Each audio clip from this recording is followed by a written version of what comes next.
channel. In the lecture of class 11, today I will teach you quadratic equation, and this is my last lecture of complex number and quadratic equations.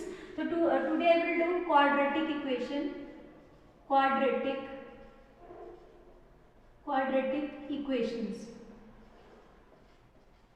equations. So how to solve the complex numbers in the quadratic equation. Quadratic equation is not new for all of you. You all have done this chapter in class 10. But in that chapter you have done about the real roots. Okay. But in this chapter we have complex roots. When we get complex roots or when we get real roots, I will tell you about that terms, how we can find real and how we can find complex. We have a quadratic equation like this.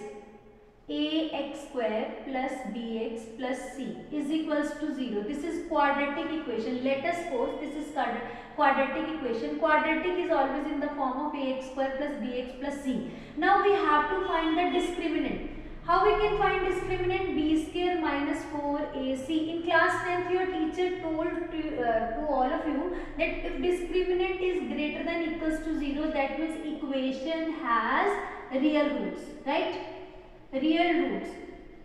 And if discriminant less than 0, that means it does not have real roots. That means equation has, in this place, when discriminant is less than 0, equation has complex roots.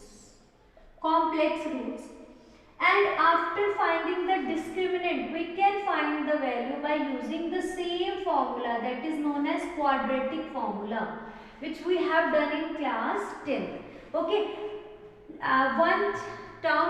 One thing you have to keep in your mind, that each polynomial has at least one root. Okay. And the degree, according to the degree we have roots. Matlab means if there is a n numbers of polynomial of degree n, that means we have n roots. If there is a degree 2, then we have 2 roots. Okay. So this is the way to find the complex numbers, complex roots. Now first question. Come to the first question, how to solve. First question is how to solve the complex numbers. The first question is very easy. This is from your NCERT book. Very easy questions are there, and way of doing that question is also very easy. You all have done in class 10. The question is root 3x square. Solve root 3x square. There is only root 3 in the on 3 minus root 2x and plus 3 root 3 equals to 0. Only solve is written as, you have to check. Discriminant is b square minus 4ac. b is minus root 2 whole square is equals to minus 4a is root 3 and c is 3 root 3. So this will square and root will cancel, we get, and minus plus. So we will get 2 minus 4 3s are 12, 12 3s are 36, that is minus 34. Now come to the roots. This is the formula for finding the roots. Apply this formula. Minus b, that is minus root 2, plus minus root 3 is minus 34 upon 2. This is equals to root 3. So it will equals to root 2 plus minus root 34, and that root, under root of minus 1 is iota. You all know. So I will write iota in place of this under root 1. So 2 root 3. So this is the way to find the roots. There are two roots. One is in positive sign and one is in negative sign. But remain as it is. It is clear by writing the formula only. Okay. So this is a way to solve the quadratic equation. Now come to the second question of your NCERT miscellaneous exercise. What is that? Solve. What is that question? That question is also very easy. The quadratic equations. 3x square. We have from one of the question from your NCERT miscellaneous exercise. What is that? We have 3x square minus 4x and last is plus 20 upon 3. 20 upon 3 is equals to 0. So solve this question. How to solve? Very easy solution. I will take the LCM. 9x square minus 12x plus 20 upon 3 is equals to 0. It becomes 0 when multiplied with 0. So we get 9x square minus 12x plus 20 equals to 0. I will find discriminant b square minus 4ac. The b is minus 12 whole square minus 4 into 9 into 20. That will 144 minus 36 into 720, that is minus 576. 720 and 144, that is 6, 7. Then 6 minus 1, 5, 576. Now I will apply the formula of discriminant. Find the value of formula roots minus b plus minus under root d upon 2 times of a. So minus b is equals to minus 12. This is minus 12 plus minus under root d is minus 576. 576 divide by 2 times of a is equals to 9. So we have 12 plus minus 576 roots value is 24 and negative 1 is iota divided by 18. So I will take 6 common.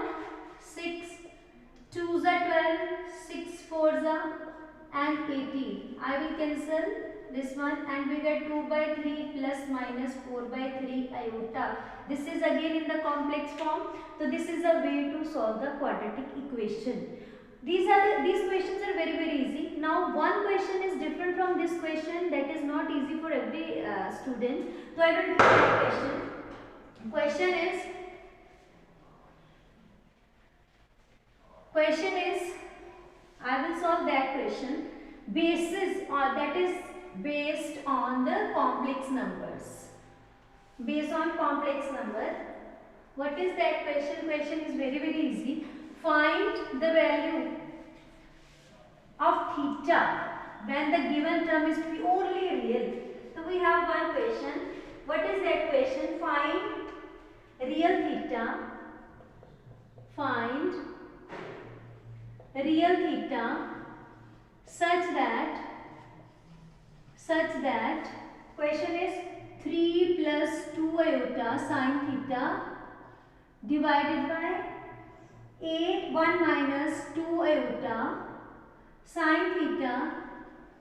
There are sine theta is purely real. Purely real. That means its imaginary part is not there in the solution. So we will start the solution. 3 plus 2 iota sine theta divided by 1 minus 2 iota sine theta. Do the rationalization to cancel the iota from the root. 1 plus 2 iota sine theta. In the denominator 1 plus 2 iota sine theta, right? I will multiply. In the denominator a plus b, a minus b, a square minus b square. Okay, and then in the first 3 plus 6 iota sine theta plus 2 iota sine theta and at last plus 4 iota square sine square theta. Okay, so 6 and 2 8 and this is negative. So 4 3 minus 4 sine square theta plus 8 iota sine theta divided by, this is 1, 2 2s are 4 iota square sine square theta. So I will write it as 3 minus 4 sine square theta divided by 1 plus 4 because this converted into positive 1. 4 sine square theta plus 8 sine theta upon 1 plus 4 sine square theta then iota. According to question it is purely real. That means according to question imaginary part is equals to 0. Okay, so we have 8 sine theta divided by 1 plus 4 sine square theta is equals to 0. That means it will multiply with 0, that will cancel. 8 sine theta is equals to 0. That means sine theta is equals to 0. And one formula from your from your trigonometry chapter. The trigonometry, in trigonometry the formula says that if sine theta is equals to 0, so we have theta is equals to n pi. We have this formula in trigonometric function where n belongs to the integer. So this is the solution for purely real. If it is given that it is purely imaginary, so you have to take the real part is equals to 0. Okay, so this is the way to solve the question. Do more and more question like this, so you become perfect in these questions. Thank you.